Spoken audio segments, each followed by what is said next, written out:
টিভিতে চলছে একটি ভুতুড়ে শো। অন্ধকার ঘরে সোফায় গুটিসুটি হয়ে বোরহান ভয়ে আঙ্গুল কামড়াচ্ছে। রাব্বি তো চোখ মুখ লুকিয়েছে বালিশের আড়ালে। তিন বন্ধুর মধ্যে একমাত্র হামিমেরই যেন কোনো ভয় লাগছে না। সে নিষ্প্রাণ, চুপচাপ। হঠাৎ একটি ভৌতিক চিৎকার দিয়ে শোটি শেষ হয়ে গেল। হাফ ছেড়ে বাঁচল বোরহান ও রাব্বি। ঘরের আলো জ্বলে উঠল। তারা দুজনেই সাধ্যমতো পানি খেয়ে স্বাভাবিক হওয়ার চেষ্টা করলো। এগুলো কোনো শো হলো? দেখেই বুঝে যেতেছে সব ফেক। আরে বেটা, দেখিস নাই আত্মাটা হঠাৎ কিভাবে চলে আসলো? ওইগুলো অভিনয়, বাস্তব না। তোকে শো এর ভেতর পাঠাই দিতে হবে, তাইলে বুঝবি রিয়েল না ফেক। ভয়ে আমার ঘাম ছুটে গেল, আর তুই একদম আগের মতোই স্বাভাবিক। আরে ইয়ার, এটা দোকানে থাকা সবচেয়ে ভুতুরে মুভির ক্যাসেট। এটা দেখে তো কয়েকজন মানুষ অলরেডি অজ্ঞান হয়ে গেছে। তোরা ভীতু হতে পারিস, কিন্তু আমি না। আমার কাছে এগুলো ফানি ভিডিও ছাড়া আর কিছুই না। তাইলে কি ফানি ভিডিও তোর কাছে ভুতুরে না, মানে এক্সচেঞ্জ? চুপ কর। কোথায় ভাবলাম আজকে রাব্বির বাসায় যাব, রাতটা সাইকোলজিক্যাল থ্রিলার মুভি দেখে কাটাবো। আর আসতে না আসতেই দিলি কি একটা ভূতের শো, যেটার মধ্যে ভয় তো দূর, উল্টো দেখলে হাসি পায়। খুব সাহস নাকি তোর? হ্যাঁ, তো কি তোদের মতো ভীতু আমি? এতই যদি সাহস থাকে তাহলে ওই পূর্বপাড়ার হসপিটালটায় এক রাত একলা থেকে দেখা। আরে ওইটা তো অনেক ডেঞ্জারাস। আমি জানি কি হামিম, থাকতে পারলে কিন্তু 2 প্লেট কাচ্চি আমার তরফ থেকে, না থাকতে পারলে তুই 2 প্লেট আমাদের দুইজনের খাওয়াবি। কি চ্যালেঞ্জ নিবি? এই হামিম কখনো ভূতে ভয় পায় না, নিলাম চ্যালেঞ্জ। এখন বল কবে খাওয়াবি? আগে হাসপাতালে এক রাত থেকে আয়, তারপর। সে রাতে তার আর কথা বাড়ালো না। ইচ্ছে করেই এমনটা করলো বোরহান। সে জানে হামিম যদি বেশি জেদ ধরে তাহলে এখন এই মাঝরাতেই ওই হাসপাতালে যেতে চাইবে। ভূতের শো শেষে এই মধ্যরাতে ধ্বংসপ্রায় সে হাসপাতালে যাওয়ার তাদের বিন্দুমাত্র ইচ্ছে নেই। পরদিন বিকেলে তাদের 3 সদস্যের দল দীর্ঘ রাস্তা পেরিয়ে চলে এলো এক পুরনো দালান কোঠার সামনে। শীতকালে তেমন একটা বৃষ্টি হয় না, তবে আজ হচ্ছে। ঝিরঝিরে ঠান্ডা বাতাস বইছে শো শো করে। দোতলা একটা দালান। হাসপাতাল নয়, বড়জোর ক্লিনিক বলা যায়। তবে এর গতি প্রকৃতি অথবা রূপয়ব সবটাই খসে যাওয়া দেয়াল আর পুরনো শ্যাওলায় মাখা কাদামাটি। বোরহান ও রাব্বি একে অপরের দিকে তাকালো। তারা নিজেরাই বেশ ভয় পেয়ে আছে। তবে হামিমকে দেখে মনে হচ্ছে ভয় তো নয়, যেন আনন্দ জমেছে তার মাঝে। দরজায় তো তালা দেওয়া, এটার চাবি কার কাছে আছে? বোরহান আবার তাকালো রাব্বির দিকে। এই তালা অনেক আগে লাগিয়েছে, দেখছিস না জং ধরা? আশেপাশে দেখ, ইট বা বড় পাথর আছে নাকি, ওইগুলো দিয়ে আছাড় দিয়ে তালা ভাঙতে হবে। রাব্বি কিছু দূরে আধ ভাঙা ইট পেল, নিয়ে এসে সেটা দিয়ে বার চারেক আঘাতেই তালাটা লুটিয়ে পড়ল আধ ভাঙা মেঝেতে। বোরহান ভয়ে ভয়ে দরজাটা খুলে দিল।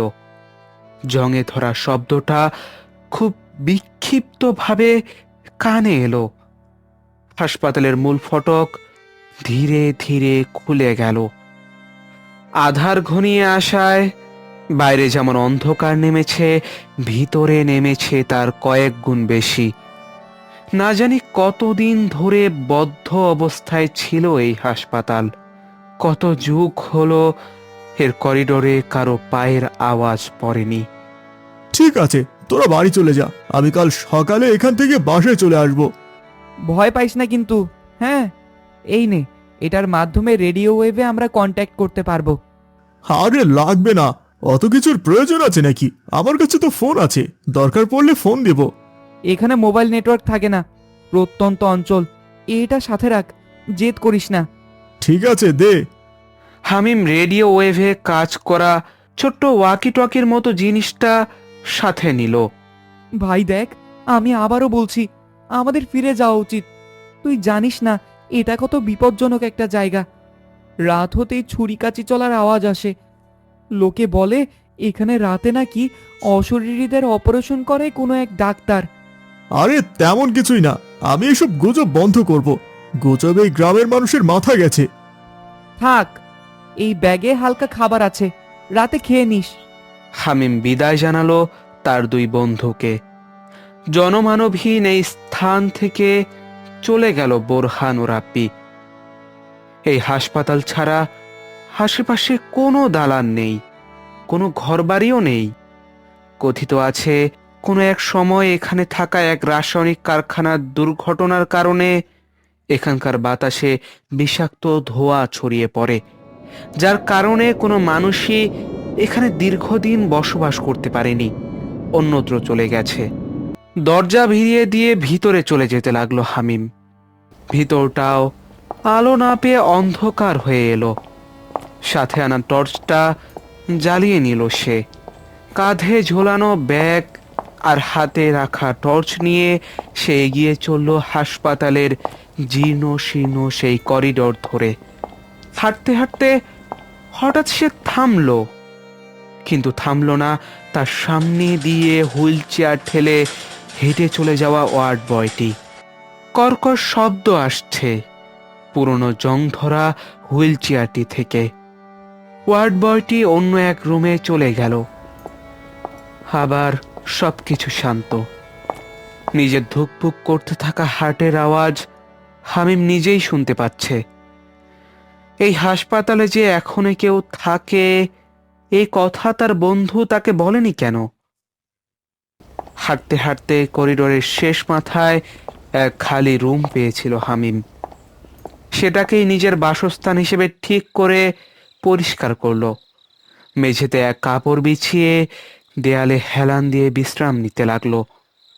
ভিতরকার পরিবেশ বদলালো না, আগের মতোই রয়ে গেল সব কিছু। শুধু নড়ল ঘড়ির কাঁটা। বিকেল পেরিয়ে এখন গভীর রাত, তবুও যেন তা বোঝা বড় দায়। মাঝরাতে যখন হামিমের ঘুম ভাঙল, নিজেকে সে আবিষ্কার করলো এক সুসজ্জিত স্ট্রেচারে, হাসপাতালের বেডে। চকিতে দ্রুততার সাথে এদিক ওদিক সে তাকালো। একজন নার্স তার কাছাকাছি এসে তার বুক অবধি কাঁথা টেনে দিচ্ছে। চিন্তা করবেন না, আপনাকে কিছুক্ষণের মধ্যেই ওটিতে নিয়ে যাওয়া হবে। আর ভয়ের কিছু নেই, আপনি একদম সুস্থ হয়ে যাবেন।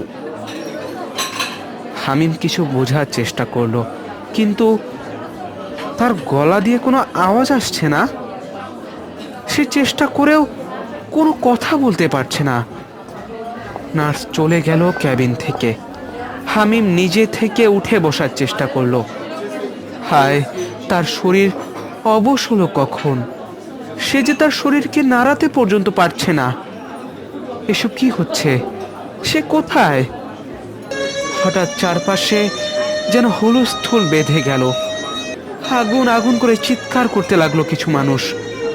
হামিম দেখলো সেই নার্সটি তার দিকে ছুটে আসছে।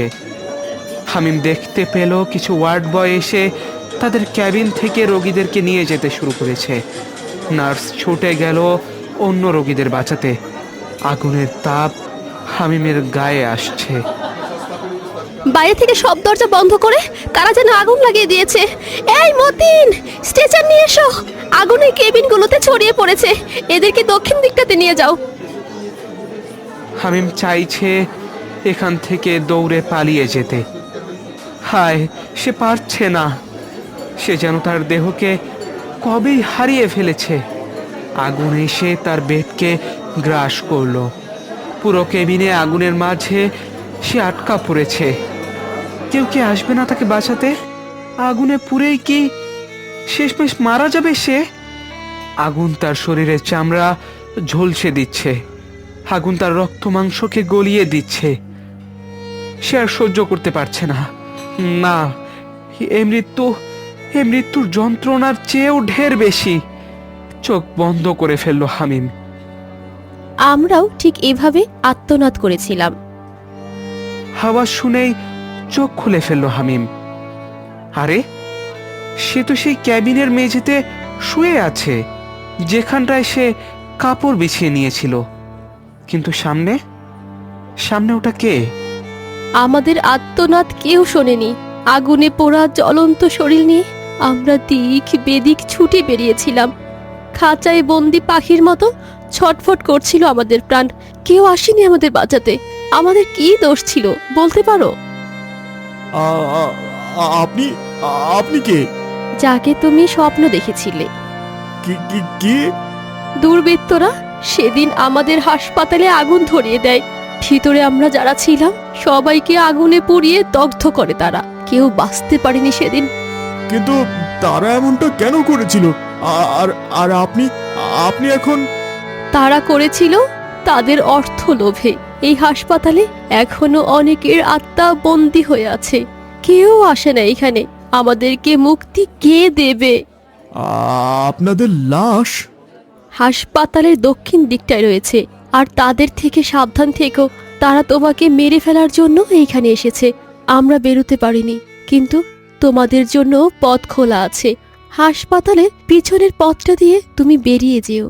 কারা কারা আমাকে মারতে চায়? যারা তোমাকে এইখানে এনেছে তারা ফিরে যায়নি। বিকেল থেকেই অপেক্ষা করছে বাইরে। রাত হলে তোমার মৃত্যুর যাবতীয় কাজ তারা সম্পূর্ণ করবে। কোথায় সেই পথ? আমাকে বলুন। আবার যখন ফিরে আসবে আমাদের মুক্তির কারণ হয়ে ফিরো। আমরা তোমার অপেক্ষায় থাকব। দ্রুত উঠে বসলো হামিম। নিজের ব্যাগটা কাঁধে নিল সে। নার্সের অবয়বটি হাত উঁচিয়ে দেখিয়ে দিল। হামিম দ্রুত কেবিনের দরজা দিয়ে বেরিয়ে যেতে লাগলো।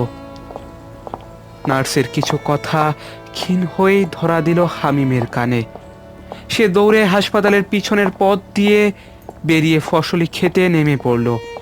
দৌড়ে পালালো কর্দমাক্ত ভূমি দিয়ে। হঠাৎ ধাউ ধাউ করে আগুন জ্বলে উঠল হাসপাতালটায়। দৌড়াতে থাকা হামিম এক পর্যায়ে পড়ে গেল। ততক্ষণে সে অনেকটা দূরে চলে এসেছে। পিছন ফিরে সে শুধু দেখতে পেল এক আগুনে জ্বলন্ত ইমারতকে। পাশেই দুজন মশাল হাতে দাঁড়িয়ে আছে, বোরহান আর তার বন্ধু রাব্বি। ভাগ্যে সেই নার্সের সাথে তার দেখা হয়ে গিয়েছিল। ভূতের উপর বিশ্বাস এবং নিজের প্রাণ উভয়ই সে বাঁচাতে পেরেছে। সে অবশ্যই মুক্ত করবে তাদেরকে। যাদের কারণে নতুন প্রাণ, তাদের অবদান যে সে কখনোই ভুলবে না।